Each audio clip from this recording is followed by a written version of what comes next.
Angry youths participating in the protest have also targeted the Singha Durbar complex, the parliament building, and the private residences of senior political leaders, engaging in arson and vandalism. In an unprecedented escalation of anti-government protests in Nepal, former Prime Minister and Nepali Congress President Sher Bahadur Deuba and his wife, Arju Rana Deuba, the country's foreign minister, were assaulted by enraged demonstrators amid a violent Gen Z-led uprising across the capital. The incident unfolded on Tuesday, as political turmoil deepened following the resignation of Prime Minister K.P. Sharma Ali. In a shocking turn, protesters stormed the residence of Sher Bahadur Deuba in Budnilkantha, Kathmandu. Reports and video footage from the scene showed Deuba bleeding from the side of his face after being assaulted. His wife, Arju Rana Deuba, was also reportedly manhandled. Protesters are believed to have held the couple in their custody briefly before authorities intervened. The Deuba residence was vandalized, with personal property damaged in what officials described as an unprecedented act of aggression. What began as a peaceful protest against corruption and digital censorship has turned into one of the most volatile political uprisings Nepal has witnessed in recent years. Angry demonstrators, largely youth from the Gen Z demographic, took to the streets of Kathmandu, defying curfew orders and targeting symbols of political power.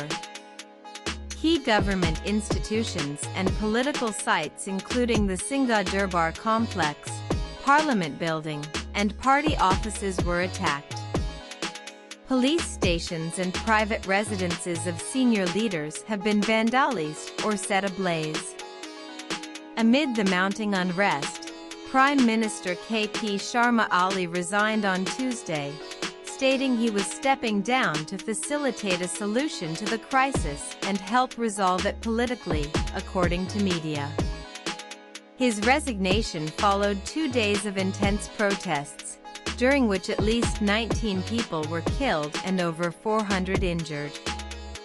Earlier in the day, protesters set fire to Ola's residence in Bakat, along with the homes of President Ramchandra Paudel and Home Minister Ramesh Lekhak.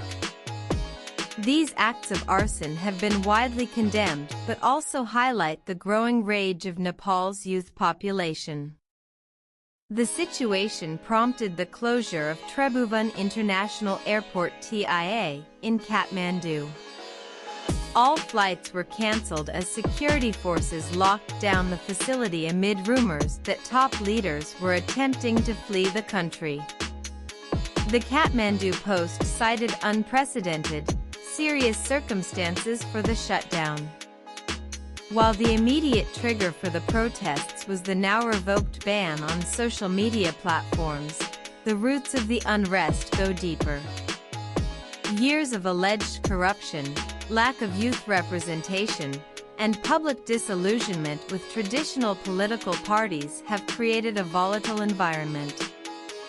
Organizers of the protest had explicitly barred political parties and their youth wings from participating, branding the movement as a people's revolution driven by the Gen Z generation. Many see it as a defining political moment for Nepal's younger population, who are demanding transparency, reform, and a break from decades of political stag.